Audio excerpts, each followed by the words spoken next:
दोस्तों नमस्कार, आदाब, सत श्री अकाल। उर्मिलेश संवाद के इस कार्यक्रम में आपका बहुत-बहुत स्वागत है। मैं हूं उर्मिलेश। दोस्तों जैसा आप जानते हैं, हमारे चैनल पर सामाजिक और राजनीतिक विषयों पर टिप्पणियां होती रहती हैं, चर्चा भी होती है, कुछ मेहमानों के साथ विश्लेषण भी होते हैं। लेकिन हम समय-समय पर जब हमें लगता है कि कोई किताब हाथ में आई है और उसकी ज़रूर चर्चा की जानी चाहिए, तो हम किताबों की चर्चा भी करते हैं। और आपने हमारे पीछे कई एपिसोड देखे होंगे, जहाँ अपने समय की महत्वपूर्ण कई किताबों की हमने चर्चा की है।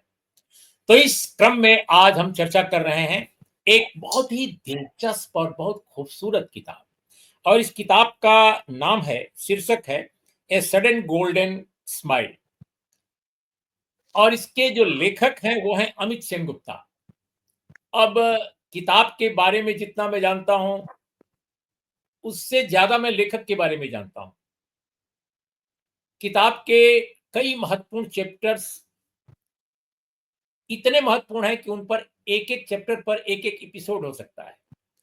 अमित सेनगुप्ता के बारे में बताऊं कि ये जवाहरलाल नेहरू विश्वविद्यालय के छात्र रहे हैं और वहां के स्टूडेंट्स यूनियन के अध्यक्ष भी चुने गए थे। और वो मानते हैं कि वो जेएनयू स्टूडेंट्स यूनियन की हिस्ट्री के पहले अब तक के पहले आखिरी जो भी कह लीजिए, वो इंडिपेंडेंट प्रेसिडेंट है।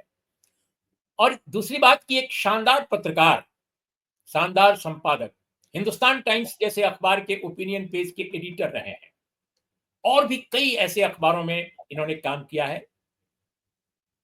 अभी वो एक स्वतंत्र टिप्पणीकार पत्रकार के रूप में काम कर रहे हैं, हार्ड न्यूज के एग्जीक्यूटिव एडिटर रहे। तो ऐसे बहुत सारी बातें उनके बारे में बता सकता हूं। लेकिन ये किताब जो आई है उनकी, मैं इसको दिखा दूं और आप मेरे स्क्रीन पर भी देखेंगे, थंबनेल पर भी। ये किताब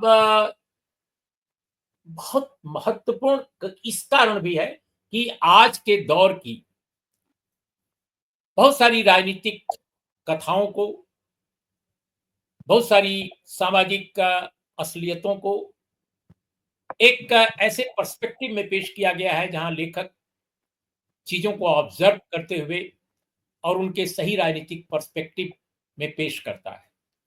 और क्या सुंदर गद्य है! ऐसा गद्य जिसे पढ़ते हुए आपको लगेगा कि ये पद्य है, यानी काव्य है। तो आज हम इसी की चर्चा करेंगे। अमित सेन गुप्ता जी, आपका बहुत बहुत आदर है हमारे इस कार्यक्रम में। आपका अभिवादन है, स्वागत है। धन्यवाद, बहुत बहुत धन्यवाद उर्मिलेश। सबसे पहले तो मैं ये ए सडन गोल्डन स्माइल किताब के लिए आपको बधाई देता हूं कि जी जी, शुक्रिया। हाँ, मैं ये जानना चाहता हूं कि आप इतने वर्षों से एक राइटर, एक जर्नलिस्ट के रूप में काम कर रहे हैं, कंट्रीब्यूट कर रहे हैं। आपने बहुत लेट से किताब, बहुत विलंब से ये किताब क्यों लाई? आप पहले और भी काम कर सकते थे अपने पुस्तक प्रकाशन के मामले में, क्यों? Why so let? एक मेरी किताब 2009 में छपी थी, वो जेएनयू के स्टूडेंट ने छापी थी। ओके। वो सारी बिक गई थी। हाँ जी। उस बुक लॉन्च में सब लोग आए थे, अरुंधति रॉय, प्रशांत भूषण, मुकुल मांगले, जेएनयू के भी बहुत पुराने छात्र पत्रकार, दिलीप सीमेन। उसका नाम था colour of gratitude is green. वो मेरे 2000 से 2009 के कंटेम्प्रेरी राइटिंग्स थे। और उसके बाद मुझे लगातार बहुत प्रेशर रहा कि मैं फिक्शन लिखूं, और बहुत ज्यादा प्रेशर रहा, लेकिन मैं लिख नहीं पाया। और फिर ये भी प्रेशर रहा कि सारे मैं अपने जो कंटेम्प्रेरी आर्टिकल्स 2014 के बाद, खासकर क्योंकि तब आप जानते हैं किस तरह का एक किस्म का सेंसरशिप या सेल्फ सेंसरशिप देश में आ चुका था, तो उसके बारे में लिखने के लिए तो मैं कलेडोस्कोपिक मतलब सिनेमैटिक पूरे वर्जन को लेते हुए जितने इंपॉर्टेंट कंटेम्प्रेरी आर्टिकल वो है issues, Manipur, Gaza, Ukraine etcetera, उनके और तमाम जो मेरे लिटरेचर से जुड़े हुए, सिनेमा से जुड़े हुए, कल्चर से जुड़े हुए लेख हैं, उनको मैंने एक जगह इकट्ठा करके इसको छापा। और इसको अनामिका, जो कि बहुत अच्छे और बहुत जाने माने पब्लिशर्स हैं, उन्होंने इसको इंग्लिश में छापा, हालांकि वो हिंदी में ज्यादातर छापते हैं। मैंने रामशरण जोशी, जो वेटरन जर्नलिस्ट हैं, एकेडमिक हैं, उनकी ऑटोबायोग्राफी इंग्लिश में मैंने एडिट की है अनामिका के लिए, तो लोग मुझे जानते थे। और एक मैं आपको खुशी की बात बता दूं, जो कि बहुत कम लोगों को पता है, कि मैं एक फिक्शन ऑलरेडी 10 चैप्टर लिख चुका हूँ, और वो बिल्कुल अलग किस्म की फिक्शन है, लव स्टोरी है, पतली सी होगी, और जैसे कि old man in the sea Ernest Hemingway की हुई, या वर्जीनिया वुल्फ की वेव्स हुई, या portrait of the young man as an artist James Joyce की हुई, या leaf storm and other essays Gabriel Garcia Marquez की हुई। उस तरह की छोटी सी किताब है, 10 चैप्टर में ऑलरेडी लिख चुका हूँ, और वो एक लव स्टोरी है, और तो लिख से बिल्कुल हटके है वो किताब। मुझे लगता है कि इस तरह की किताब इंडिया में नहीं भी, दुनिया में भी नहीं लिखी गई, और वो स्ट्रीम ऑफ कॉन्शियसनेस नहीं है, रियलिटी और इमेजिनेशन का एक सिंथेसिस है। तो ये अब अगली किताब मेरी अब मैं लिख रहा हूँ, और ये दूसरी किताब ये कंटेम्प्रेरी इश्यूज को लेके है, जो कि हम लोग आंखें मूंद लेते हैं, लेकिन उनके बारे में हमको बिल्कुल आंखें खोल के सोचना चाहिए कि गाजा है, यूक्रेन है, यूक्रेन और रशिया का। आप अगर स्वेतलाना इलेक्सोविच की किताबें पढ़े, जहाँ सारी औरतें 16-16 साल की लड़कियां वर्ल्ड वॉर 2 में नाजीज के खिलाफ लड़ी, लड़कियां छोटी छोटी, और कितने 20 मिलियन 22 मिलियन पीपल डाइड। और स्टालिनग्राड की लड़ाई तो आप जानते ही हैं, लेनिनग्राड और स्टालिनग्राड की लड़ाई, 4 साल तक सीज था। बर्लिन में फाइनली मार्शल जिकोव के अंडर में फोर्सेस, रेड आर्मी घुसी। तो वो रशिया और यूक्रेन के बीच के जो इतने इनहेरिटेड, जो आज लड़ रहे हैं, उनके ग्रैंडफादर्स एक साथ लड़ते थे, ग्रैंड मदर्स एक साथ लड़ती थी। एक ही कल्चर है, एक ही पोइट्री है, एक ही लिटरेचर है, एक ही टॉल्स्टॉय है, एक ही चायकोव्स्की है, एक ही दोस्तोयेव्स्की है, एक ही पुश्किन है, लेकिन और खाना पीना बात तरीका सब एक जैसा है, और मेमोरी सारी एक जैसी है, खासकर वर्ल्ड वॉर 2 की मेमोरीज। और इतना दर्दनाक है कि ये लोग आपस में एक दूसरे को मार रहे हैं। और गाजा के बारे में तो आप जानते ही हैं कि वहाँ के लोग इतने रेजिलिएंट, इतने स्ट्रांग है, करीब 50 से 60-70 हजार लोगों को मार दिया, 20,000 बच्चों को मार दिया, तो भी वो लोग जूझ रहे हैं। और लगातार ये चल रहा है, 1948 से, नकबा से चल रहा है, लेकिन पैलेस्टाइन के लोग अभी तक झुके नहीं है। मतलब पूरा गाजा रेवेज कर दिया, लेकिन दोबारा मतलब फूल उगा रहे हैं, हाँ, और सारे स्कूल्स में लोग बच्चे जा रहे हैं पढ़ने, औरतें फिर से तैयार है। So the Orthodox right-wing Israel, and not entire Israel, I'm sure that 40%, 50% Israel में Jews जो है इसके खिलाफ है, और तमाम Jewish groups जो है अमेरिका में, वेस्ट में, हजारों लोग के लाखों में प्रोटेस्ट कर रहे हैं इसके Jews को। और दुनिया में सबसे ग्रेट माइंड्स भी कई हजारों Jews थे, आइंस्टाइन बोल लीजिए, फ्रॉइड बोल लीजिए, मार्क्स भी। तो ये Jewish को भी एक कैटेगरी में नहीं देखना चाहिए, जूस को, मतलब ये कहना चाहता हूँ। टुवर्ड्स द जूइश क्वेश्चन आपने मार्क्स का पढ़ा ही होगा। तो ये भी गाजा का भी जो इतिहास है, इसको भी जू के इतिहास के साथ हमको जोड़ के देखना पड़ेगा। और अभी मेजॉरिटी ऑफ जूस, मुझे लगता है, बेंजामिन नेतन्याहू के बिल्कुल खिलाफ है, और वो वॉर का एंड चाहती है, हॉस्टेजेस का रिलीज चाहती है, और एक पीसफुल सीजफायर चाहती है, और 2 नेशन सॉवरेनिटी का भी वो लोग, उसका चाह उनके अंदर भी है, मतलब वो भी चाहते हैं कि दोनों पीसफुली रहे। अब तो बदला नहीं जा सकता मैप, जो कि गलत तरीके से बनाया गया है ब्रिटेन और यूके ने, बोल्फोर एग्रीमेंट के 1917 बोल्फोर एग्रीमेंट से गलत तरीके से गाजा को बनाया गया। और गाजा क्या है, पैलेस्टाइन को डिवाइड कर दिया गया, जरा सा एक गाजा पट्टी इनको दे दी गई, और वेस्ट बैंक इनको दे दिया गया, पूरा का पूरा डोमिनेट कर लिया। और वेस्ट बैंक में भी सेटलर्स जो है, राइट विंग सेटलर्स जो है, उन्होंने कब्जा कर लिया बंदूक के सहारे। तो इनके साथ जो अत्याचार हो रहा है वो लोग भूल जा रहे हैं, और उसको बार बार बोलना पड़ेगा, बार बार लिखना पड़ेगा, बार बार उसके बारे में प्रोटेस्ट करना पड़ेगा, उनकी पोइट्री को पढ़ना पड़ेगा, उनके गीतों को याद करना पड़ेगा।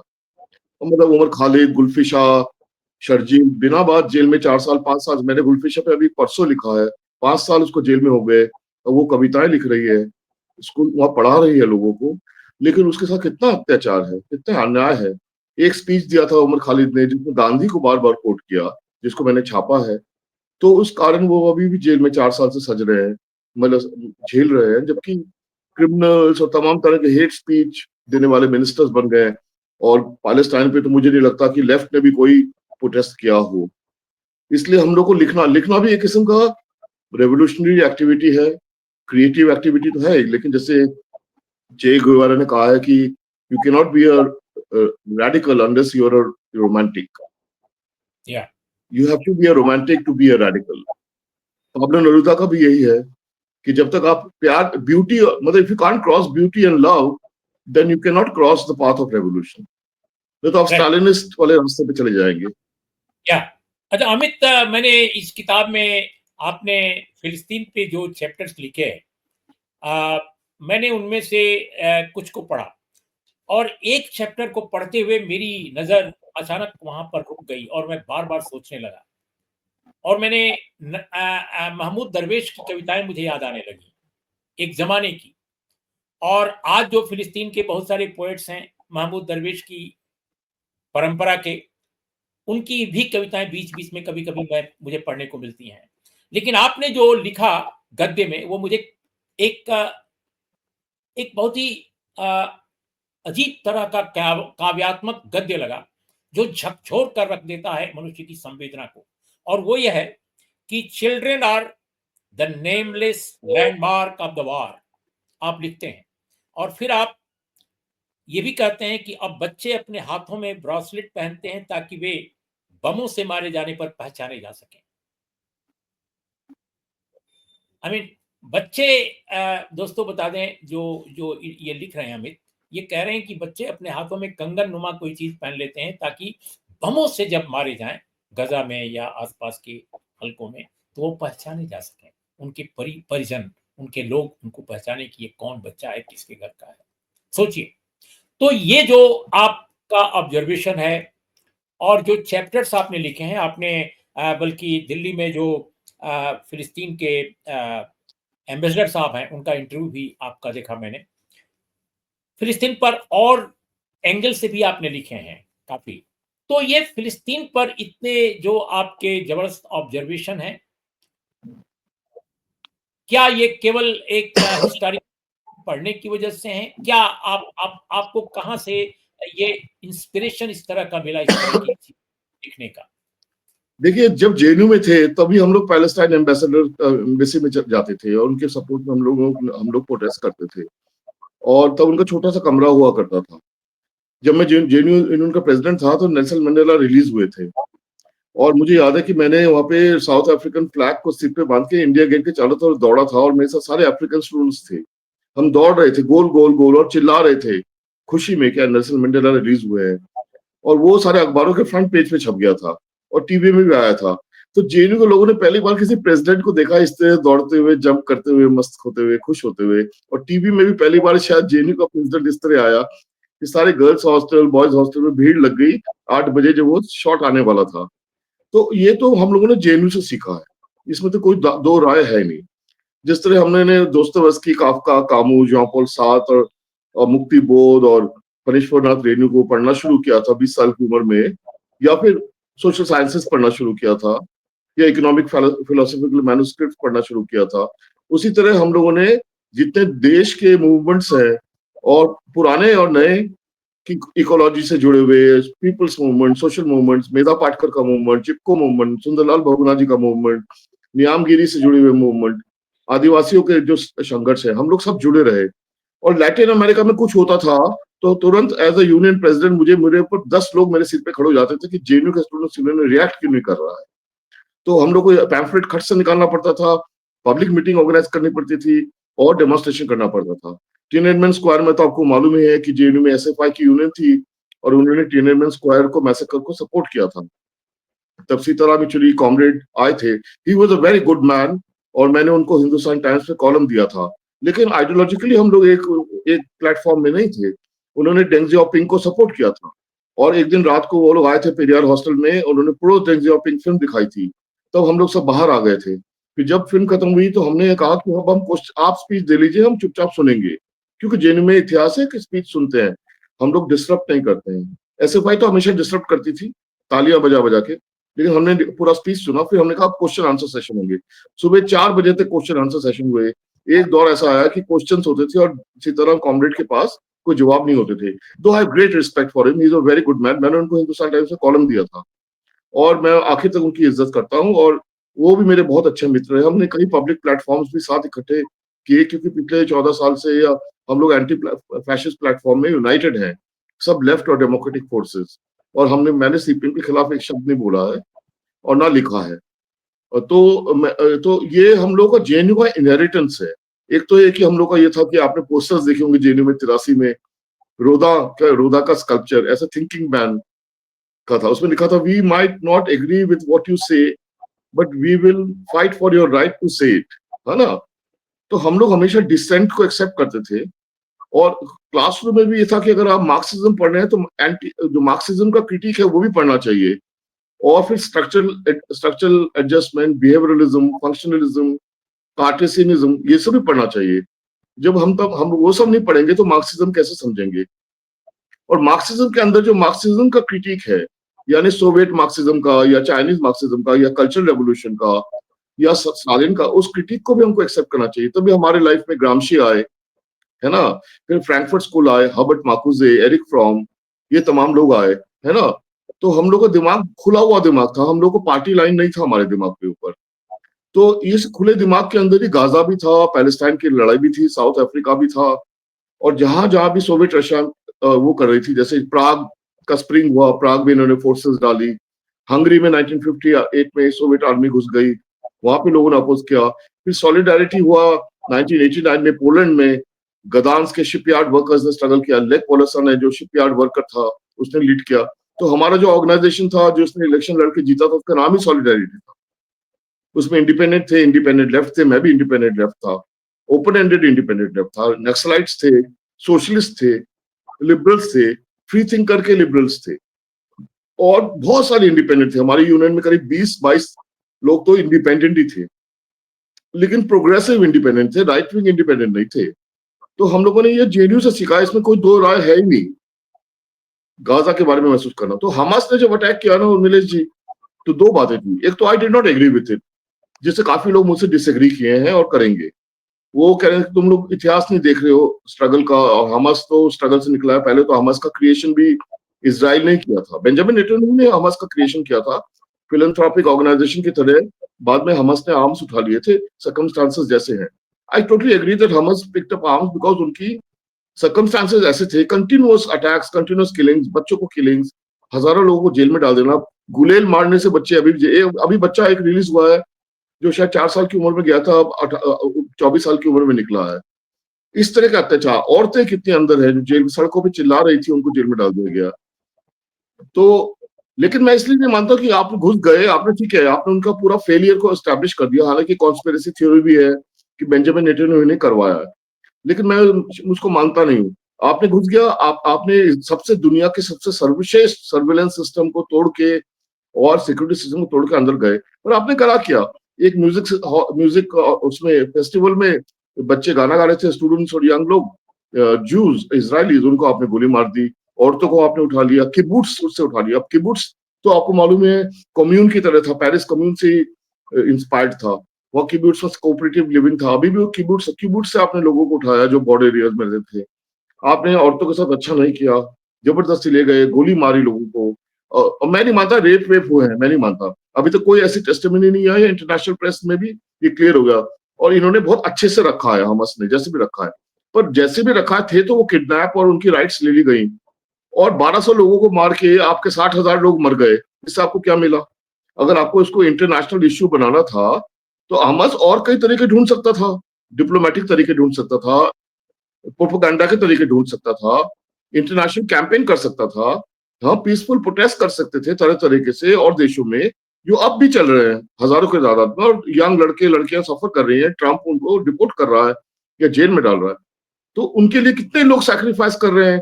महमूद खलील जेल में पड़ा हुआ है, यूएस में लोगों को डिपोर्ट किया जाए, रंजनी श्रीनिवासन को भागना पड़ा, उसने पॉलिटिकल भी नहीं है, लोग को घरों से उठाया जा रहा है ना। 60,000 लोग मर गए, आपके 50,000 20,000 बच्चे मर गए, सारी औरतों, कितनी औरतों को मार दिया। आपको क्या गेन हुआ, यानी स्ट्रेटेजिक मिस्टेक था। और ये कहना कि ईरान को पता नहीं था या हिजबुल्लाह को पता नहीं था, मैं मानता नहीं हूँ वाली बात। ये सब बिल्कुल इन्होंने सोच समझ के किया था और गलत था। ईरान में इतने अच्छे डिप्लोमेट्स हैं, इनको सोच के समझ के करना चाहिए था। अगर उनको पता था, और नहीं पता था तो मैं कुछ नहीं कह सकता। लेकिन ईरान में बहुत ही समझदार डिप्लोमेट्स है। ईरान की डिप्लोमेसी बहुत शार्प और रिफाइंड मानी जाती है, और उनका कल्चर भी बहुत रिफाइंड है। ये कि टोटलिटेरियन गवर्नमेंट है, फंडामेंटलिस्ट इस्लामिक गवर्नमेंट है, लेकिन ईरान की बहुत सिविलाइज सोसाइटी है, और हिस्टोरिकली बहुत सिविलाइज सोसाइटी है ईरान की। और हमारे साथ बहुत अच्छे संबंध रहे हैं मिडिल ईस्ट में, इराक के, ईरान के और पैलेस्टाइन के भी, यासिर अराफात के पहले से। जो कि अभी भी इंडिया ने, मतलब मिस्टर मोदी जो है उनका बेंजामिन नेतन्याहू से पर्सनल दोस्ती है, लेकिन यूनाइटेड नेशंस में इंडिया की पोजीशन वही है जो इंदिरा गांधी और जवाहरलाल नेहरू लेते थे। अभी वो पोजीशन बदली नहीं है इंडिया की। मतलब वॉर में इन्होंने, जिसमें इन्होंने उसको सपोर्ट नहीं किया है, लेकिन ये है कि इनको और फोर्थ राइटली करना चाहिए था और बहुत ज्यादा करना चाहिए था, जो कि इनसे उम्मीद नहीं की जा सकती। बस यही लेकिन है मोदी जी की हम लोग। आपने फिलिस्तीन पर काफी लिखा है इस किताब में, और आपके अभी ऑब्जर्वेशन जो आपके हैं वो भी काफी महत्वपूर्ण है। और मैं निजी तौर पे भी मैं भी मानता हूं कि हमास का जो स्टैंड या जो भी एक्शन है उसको कभी किसी भी स्तर पर जायज नहीं ठहराया जा सकता। और उसकी वजह से न सिर्फ इजरायली जो निर्दोष लोग थे, खासकर बच्चे, औरतें, उनकी मुसीबतें बढ़ी, बल्कि फिलिस्तीन पर इतना बड़ा क्या कहेंगे, दुख का पहाड़ टूट पड़ा, और आज भी वो झेल रहे हैं लोग, हजारों लोग मारे गए। तो आपको क्या लगता है, as a writer, as a observer of Palestinian politics और इजराइल पॉलिटिक्स कॉन्फ्लिक्ट, कि क्या आज के बाद, आज का जो दौर चल रहा है, कि भविष्य में क्या फ्यूचर है इजराइल पैलेस्टाइनियन कॉन्फ्लिक्ट का, और पैलेस्टीन की पॉलिटिक्स में क्या कोई बदलाव आएगा? क्योंकि यासिर अराफत के पीएलओ के बाद जो हमास का इमरजेंस है, वो एक बदलाव जब हुआ तो लोगों को लगा अच्छा होगा, लेकिन वो निगेटिव उसके पक्ष भी सामने आए। तो क्या आपको लगता है इस निगेटिविटी से लर्न करके लोग कुछ और नया सोचेंगे, कुछ सिंथेसिस नए प्रकार का होगा? उर्मिला जी, कुछ चीजें तो साफ है। मेरी तरफ से one of the reasons why Kamala Harris lost is because of Joe Biden and Kamala and the US establishments, democratic establishments, total support to Benjamin Netanyahu. इन्होंने करीब 22 billion worth of arms ammunition supply किए। जाते जाते Joe Biden ने 8 billion का 8 million का arms and ammunition supply किया। जितने लोग वहां मरे हैं उसका सीधा सीधा रिस्पॉन्सिबिलिटी जो बाइडेन और कमला हैरिस पे आता है, जो चुप रही। और डेमोक्रेट्स का इतिहास रहा है कि वो लोग वॉर मशीन लागू कर देते हैं। और ये ट्रम्प के बारे में बोला जाएगा कि पिछले टाइम भी और अभी तक कम से कम उसने यमेन पे अटैक किया था एक बार। और लेकिन उसके अलावा वो वॉर नहीं करता, वो पूरा कैपिटलिस्ट है।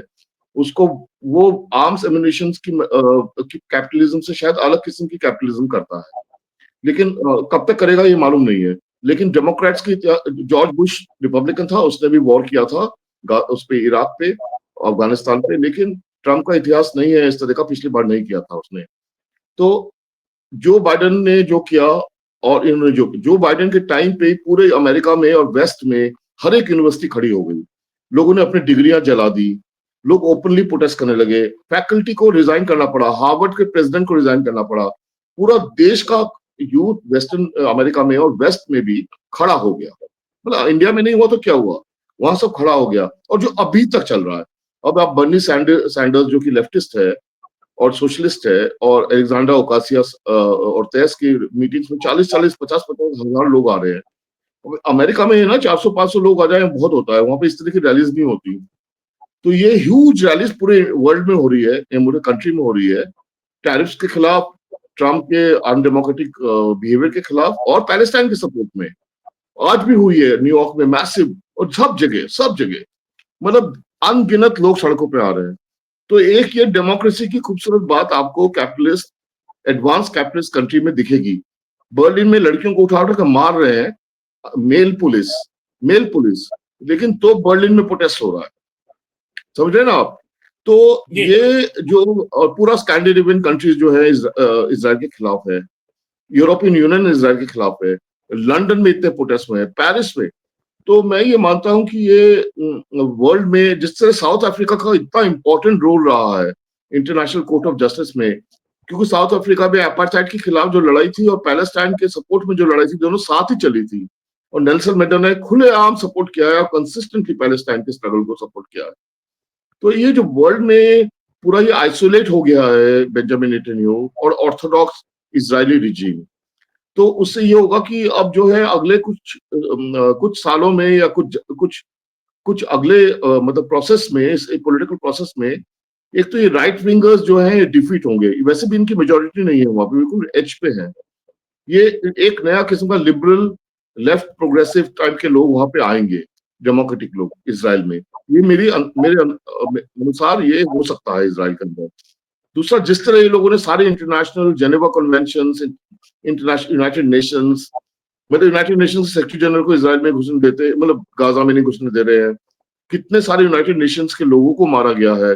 अभी 15 पैरामेडिक्स के बॉडी मिले हैं जिनको सड़क पे, आपने वीडियो देखा ही होगा, सड़क पे गोली मार दी गई रात को, वो लोग हेल्प करने जा रहे थे।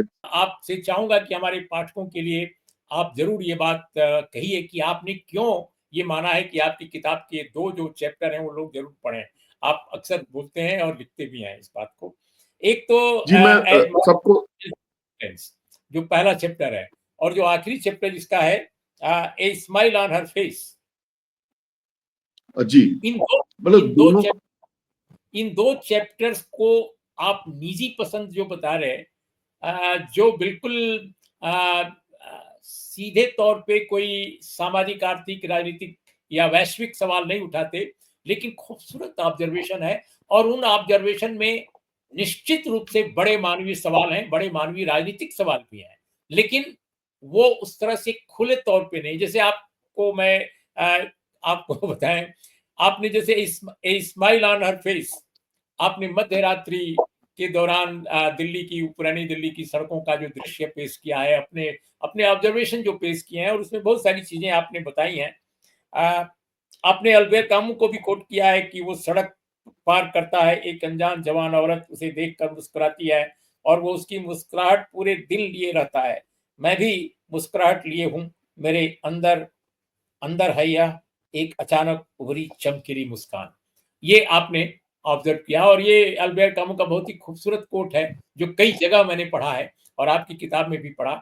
इसी तरह से और भी बहुत सारी चीजें आपने कही। तो इन 2 चैप्टर्स के बारे में जरूर बताइए कि आप क्यों कह रहे हैं कि पाठक इन 2 चैप्टर्स को जरूर पढ़ें। व्हाई? देखिए, जैसे कि फ्रैंकफर्ट स्कूल में कहा गया है कि कई मोमेंट जो है, हम लोग सब हिस्ट्री में अपने आप को लोकेट करते हैं। अब एल्बर्ट कामू का भी हमने हिस्ट्री में लोकेट किया, लेकिन कई मोमेंट्स ऐसे होते हैं जो हिस्ट्री में लोकेटेड नहीं होते हैं। वो बिल्कुल एक्सक्लूसिव ऑटोनोमस मोमेंट्स होते हैं, स्पॉन्टेनियस मोमेंट्स होते हैं। जैसे छूना, महसूस करना किसी चीज को अचानक, प्यार पाना, प्यार देना। और मैं प्यार को बहुत मानता हूँ, कंपैशन को बहुत मानता हूँ, देने को बहुत मानता हूँ। To give is more important than to take. Or when you take, then you can take it in a complete silence, and you did not, you did not possess it. Did not possess love. But love, you can make love free. तो Camus जो एक unknown young लड़की Camus को cross कर रही है सुबह, और स्माइल किया उसने, वो कामू रिटेन इट, सारा दिन उसने अपने रिटेन किया। वैसे ही मुझे भी कई स्माइल मिले हैं और मिलते हैं, और सब स्माइल नहीं होते एक जैसे। कुछ 1 या 2 स्माइल से 3 स्माइल आपको जीवन भर रहते हैं, और एक नहीं, मतलब कई सारे, कि किसी एक इंसान के कुछ स्माइल्स आपके पास हमेशा रह जाते हैं। मतलब उसके दुख को भी आप महसूस कर सकते हैं, लेकिन उसके स्माइल को भी आप महसूस कर सकते हैं। तो वो जो है ना, उसकी वो जो तरह तरह के स्माइल, खुशी के wicked smile, impish smile, melancholic smile, smile of longing, smile which wants to say something. आंखों से भी लोग मुस्कुराते हैं, है ना, आंखों से भी बातें करते हैं ना लोग। कितनी हम लोगों ने देखना छोड़ दिया डिजिटल के चक्कर में। आंखों की बातें, होठों से थोड़ी सी मुस्कान, आधी मुस्कान होठों की, और वो आपको बातें कह रही हैं। और ये मैं अपने अंदर रिटेन करना चाहता, रिटेन करके रखा है, जो कि मेरे अंदर में एक पहाड़ी नदी की तरह बहती है। अब कल ही मैं वहां से लौट रहा था मेट्रो बस स्टैंड से, तो एक औरत है जो, या यंग औरत है, करीब 30-32 साल की, डार्क टॉल, वो ऑटो चलाती है। तो मैंने उसको कई बार देखा है। तो कल वो ऑटो में बैठी हुई थी और मुझे उसने बोला कि चलना चलना है। तो मैंने कहा कि नहीं नहीं नहीं, मैं नहीं, मुझे नहीं जाना, मैं पैदल जा रहा हूँ। तो उसने मुझे ऐसी खूबसूरत स्माइल दी कि मुझे एकदम स्मिता पाटिल की याद आ गई। मिर्च मसाला में उसने राज बब्बर को वैसी स्माइल दी थी, कॉकेटिश and flirtatious, but so beautiful and sublime and pure, and like a river, and such purity was there in her smile. In that half a second smile, मैंने मैंने मैंने मन में सोचा कि अगर आदमी इस तरह के स्माइल को एब्जॉर्ब कर ले, तो पूरा आदमी का जीवन एकदम, तो मेरा पूरा वो शाम इतनी खुशहाल गुजर गई। और सुबह भी मैं उसके बारे में सोचता रहा कि आधा सेकंड में उसने मुझे स्माइल किया, और उसमें उसके कितने एलिमेंट्स थे उस स्माइल में, लेकिन प्योरिटी जो थी उस स्माइल की, वो बहुत खूबसूरत थी। तो ये इमेजिन्ड भी है, रियल भी है। मैं नहीं कह रहा हूँ कि ऐसा हुआ नहीं है, कल तो हुआ ही है मेरे साथ, और वैसे जो भी इमेजिन नहीं है, रियल है। और वो ये कहना चाहता हूँ कि but there are many occasions in life that you don't have to be a Marxist and you don't have to be ideological, you don't have to have a crusade or a cause, you don't have to be anything, you just have to experience that moment. एक बिल्कुल आखिरी सवाल जो कि मैं पूछ चुका हूं, लेकिन एक छोटी सी टिप्पणी के बाद और 2-3 पंक्तियों में जरूर बोले, क्योंकि समय बीत चुका है, कि आपके खासकर जो ललित निबंध हैं, इस तरह के जो ललित निबंध मैं कह सकता हूं, या इस तरह के ललित ऑब्जर्वेशंस, उनको लिखते हुए आप कहीं होते हैं, आपका जो टाइम है, आपका जो स्पेस है कहीं और है, लेकिन आप पहुंच जाते हैं पीछे, या कोई कोई एक बिंब उभरता है, आप पहाड़ पहुंच जाते हैं, आप दिल्ली में हैं, ओल्ड दिल्ली में हैं, न्यू दिल्ली में हैं, यमुना के पास यमुना की चर्चा कर रहे हैं, और अचानक आप गढ़वाल कुमाऊं में पहुंच जाते हैं। तो ये मेरे दिमाग में आया कि क्या आप वर्जीनिया वुल्फ या जेम्स जॉयस की जो एक स्ट्रीम ऑफ कॉन्शियसनेस का जो एक स्टाइल था, या जिसको लेकर काफी आई मीन चर्चा रही है यूरोपियन लिटरेचर में, इंग्लिश लिटरेचर में, तो क्या माना जा सकता है कि आप जरूर उससे थोड़ा बहुत प्रभावित हैं, उस शैली से? Well, स्ट्रीम ऑफ कॉन्शियसनेस तो गैब्रियल गार्सिया मार्केस भी है, सलमान रश्दी भी हैं, ये लोग भी स्ट्रीम ऑफ कॉन्शियसनेस होते हैं। या मेनी मेनी ये है कि इन सब जगहों पे मैं गया हूँ और मैं वहां पे महसूस कर चुका हूँ चीजों को। लेकिन ये है कि जैसे गैस्टन बेशलार्ड ने लिखा है कि मैं एक ऐसी जगह गया जहाँ एक कॉरिडोर था, और कॉरिडोर में एक बेंच था और खुला आसमान था, और मैं उस बेंच पे बैठ गया और मुझे लगा कि मैं इस बेंच में पहले बैठा हूँ, और मुझे लगा कि इस जगह पे मैं पहले आया हूँ, और मुझे इस जगह की बहुत खूबसूरत एहसास है। लेकिन वो आज तक मैं उस जगह पे नहीं गया, या आज तक मैंने उसको महसूस नहीं किया। मैं कभी उस जगह पे गया ही नहीं, इस बेंच को मैंने जीवन में देखा, तो मुझे ऐसा क्यों लग रहा है कि मैं इस बेंच पे गया हूँ? अब ये शायद मैंने अभिमन्यु की तरह अपनी माँ के पेट में सुना होगा, या मैंने कहीं किसी रेडियो पान की दुकान में रेडियो में सुना होगा, या किसी रिक्शे वाले को दूसरे रिक्शे वाले से बात करते हुए सुना होगा, या मैंने किसी औरत को किसी मतलब घर में खाना बनाते हुए अपने किसी दोस्त के साथ फोन पे बात करते सुना होगा। कुछ कहीं मेरे मन में था, दिमाग में, क्योंकि जैसे फ्रेडरिक एंगल्स ने कहा है, all ideas are inherited ideas, there is no original idea. पर मैं मानता हूँ कि ऑल आइडियाज इनहेरिटेड आइडियाज तो भी ओरिजिनल आइडियाज होते ही हैं। तो ये जो स्ट्रीम ऑफ कॉन्शियसनेस है, ये जो है, इसके लिए ना मुझे मेहनत नहीं करनी पड़ती। जैसे मैं गाजा पे लिखता हूँ या बर्मा पे लिख रहा हूँ या मणिपुर, तो मुझे रिसर्च करना पड़ेगा, बहुत रिसर्च करता हूँ। लेकिन हाँ, इन लेकिन आर्टिकल्स को मैं इन आई एम सॉरी, आर्टिकल्स पे ना इन आर्टिकल्स पे जो जो जो जो बिल्कुल रोमांटिक लिटरेरी आर्टिकल्स हैं, इनको मैं अंदर इम्बाइब करता हूँ। करीब 7 दिन, 10 दिन, 12 दिन मैं महसूस करता रहता हूँ, वो मेरे अंदर ही रहते हैं और खूब तरह से बहते रहते हैं। जब मैं लिखता हूँ तो मैं आधे घंटे में लिख देता हूँ। ठीक है। तो बहुत बहुत शुक्रिया अमित, आपने हमारे साथ अपनी किताब पर जो चर्चा की है। मैं समझता हूँ कि पाठकों को काफी दिलचस्पी उसमें जगेगी और लोग किताब पढ़ेंगे भी, और आपको भी बहुत बहुत शुभकामनाएं मैं ये कहना कि चाहता आप हूँ कि किताब जो है अमेजन में है, amazon.com में मिल जाएगी। या ये अमेजन पर किताब है, उसको छापा है अनामिका प्रकाशन ने, बहुत ही मशहूर प्रकाशक है। Anamika publishers distributors private limited, Ansari road, Daryaganj, new Delhi.